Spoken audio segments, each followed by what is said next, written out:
Hello, in this video, we will learn how to use Flexbox in Speedwapp.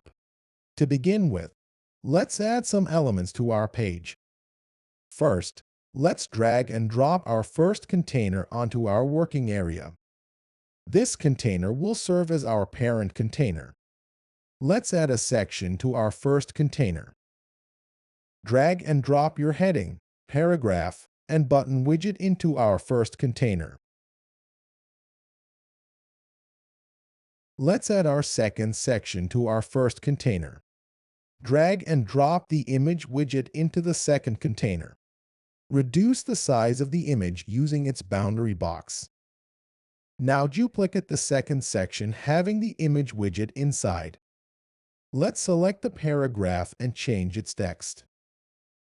I already have my text copied, so I will just paste it using the shortcut Ctrl or Command V. Same applies to the heading.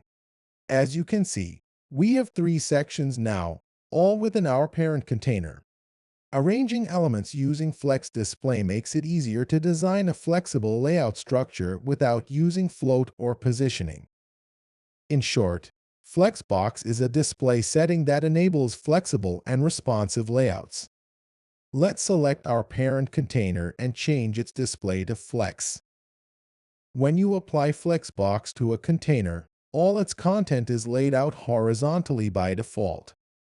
However, you can change the direction to vertical in the top options bar. By default, the elements in the Flex container will try to fit onto one line. To change this behavior, you can use the Wrap option. Flexbox allows for control of elements in a container, providing an efficient way to lay out, align, and distribute space among items. To justify elements horizontally in the Flex container, you can use the first 5 options. And to align them horizontally, you can use the second 5 options. When wrapping items inside a container, you can pack them at the top, bottom, and these options. To sum up, Flexbox provides more control over elements inside the container.